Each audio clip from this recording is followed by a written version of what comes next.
कौन सा topper suggest करता है कि एनसीईआरटी से क्लियर हो जाता है? क्लियर होने का मतलब 10,000 रैंक आती है एनसीईआरटी से, लाओगे 10,000 रैंक क्या?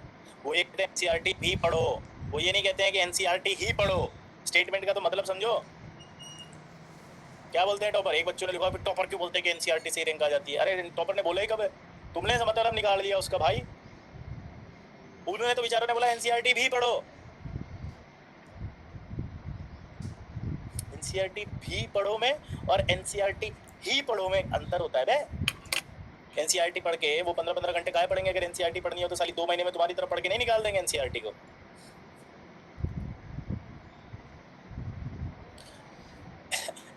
एनसीईआरटी भी पढ़ो क्योंकि उसमें से भी सवाल आते हैं, समझ गए? ये थोड़ी कहा है कि उसी में से सवाल आते हैं।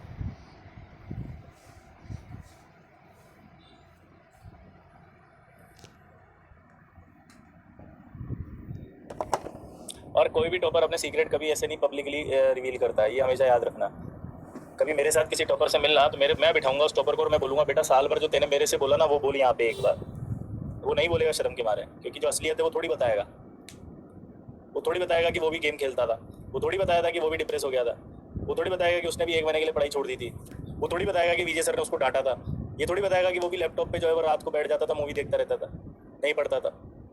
कोई नहीं बताता, तुम भी नहीं बताओगे। जब तुम्हारा सिलेक्शन हो जाएगा तुम भी ऐसे ज्ञान पे लोगे फालतू का।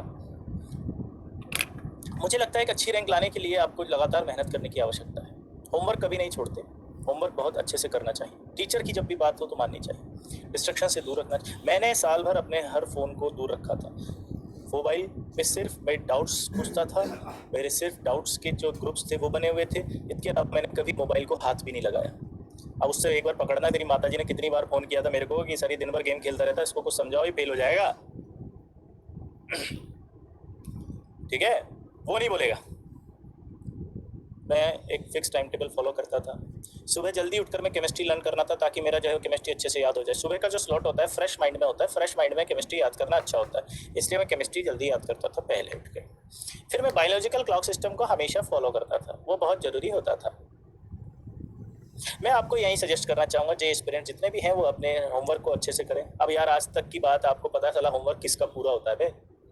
किसी का नहीं होता, चाहे टॉपर हो चाहे नहीं हो, सबकी पेंडिंग पड़े हुए हैं, सबके पड़े हुए हैं, मैं बोल रहा हूँ ना। हाँ,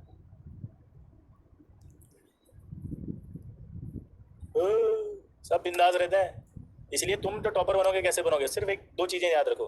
एक तो रेगुलर क्लास करनी है, बस ये फर्स्ट रूल होता है, इसको कभी ब्रेक मत करना, ये उनकी खास बात होती थी। दूसरा, जितना होमवर्क हो सकता है उतना करते थे। अब पेंडिंग में दो अंतर होते हैं। आप पेंडिंग का मतलब अपने हिसाब से सोच रहे हो और मैं पेंडिंग का मतलब उनके हिसाब से सोच रहा हूँ। आपका पेंडिंग और उनके पेंडिंग में डिफरेंस क्या होता है वो बताता हूँ। आपका पेंडिंग होता है जैसे एक चैप्टर का पेंडिंग, दूसरे चैप्टर का पेंडिंग, तीसरे चैप्टर का भी पेंडिंग, चौथे चैप्टर का भी पेंडिंग। सपोज 4 चैप्टर का आपका पेंडिंग है और 4 ही चैप्टर का पेंडिंग उस टॉपर का है। लेकिन जब नंबर ऑफ क्वेश्चन दिखेंगे ना तो तुम्हारे 400 निकलेंगे, चारों शीटें का पेंडिंग है। जब उसके देखेंगे तो उसके 100 क्वेश्चन मिलेंगे, क्योंकि 10-10 क्वेश्चन हर एक शीट के पेंडिंग है। पॉइंट को समझे आप? पॉइंट को समझे? तुम्हारी जब सारी पेंडिंग होगी ना तो सारी शीटें पेंडिंग होंगी एक साथ, उसकी होगी तो 10-10 सवाल होंगे उसके। ये डिफरेंस है। आप क्या है, पूरा छोड़ते हो, वो छोड़ते हैं लेकिन वो कुछ छोड़ते हैं, आप पूरा छोड़ देते हो। चलो एक सवाल नहीं हुआ, पूरी शीट फेंक दी, नहीं पढ़ूंगा साला, कुछ भी हो जाए, मैं कैसे पढ़ लूं? एक सवाल भी नहीं हुआ साला, मुझसे सवाल नहीं हुआ, पहला सवाल नहीं हुआ, मेरा ईगो हर्ट हो गया। ईगो हर्ट होते छोड़ दिया यार, नहीं करेंगे साला सॉल्व, चाहे कुछ भी हो जाए। तीसरा साल चल रहा है साला, आज भी पहला सवाल नहीं हुआ मुझसे, ऐसे कैसे हो सकता है? नहीं करूंगा मैं सवाल। ऐसे ये क्या धमका रहे हो साले के सवाल को कि जो अगला सवाल है तुमसे डर के आ जाए? है? अरे सॉल्व करो बे, फाइट करो, इज्जत दो उसको, रेस्पेक्ट दो उसको। जब इज्जत दोगे तभी तो इज्जत मिलेगी। सवालों को इज्जत दो। देखो फिर आप सवाल कितनी इज्जत देता है आपको एग्जाम के अंदर। सैल्यूट करेगा, नमस्कार सर, अच्छा आप आए सर, मैं सर सी ऑप्शन हूँ सर, आप मुझे टिक करिए, आपका सिलेक्शन श्योर होगा सर, आपने मुझे बहुत इज्जत दी थी, आज मेरा समय है सर, मैं आपको रिस्पेक्ट देता हूँ सर, सी ऑप्शन टिक करिएगा, मेरे सवाल का आंसर सी है। तब आप सी टिक करेंगे। दूसरा क्वेश्चन भी देगा, सर मैं बी, सर आप मुझे टिक करिए, सर आपने इतनी रिस्पेक्ट दी थी, तब वो टिक करेगा बी। अब तुम्हारे केस में क्या होता है? क्वेश्चन पढ़ते ही क्वेश्चन कहता, अच्छा तू साले तेने मेरे को फेंका था ना, शीट बंद करके फेंका था, याद आ गया मुझे, साले मूवी खोल रहा था मैं, शीट वह इंतजार कर रहा बैठा बैठा कि भाई कर ले, तू मोबाइल खोल के साले चैटिंग कर रहा था, हाय कैसे हो, how are you, I am fine, या व्हाट्स द न्यू।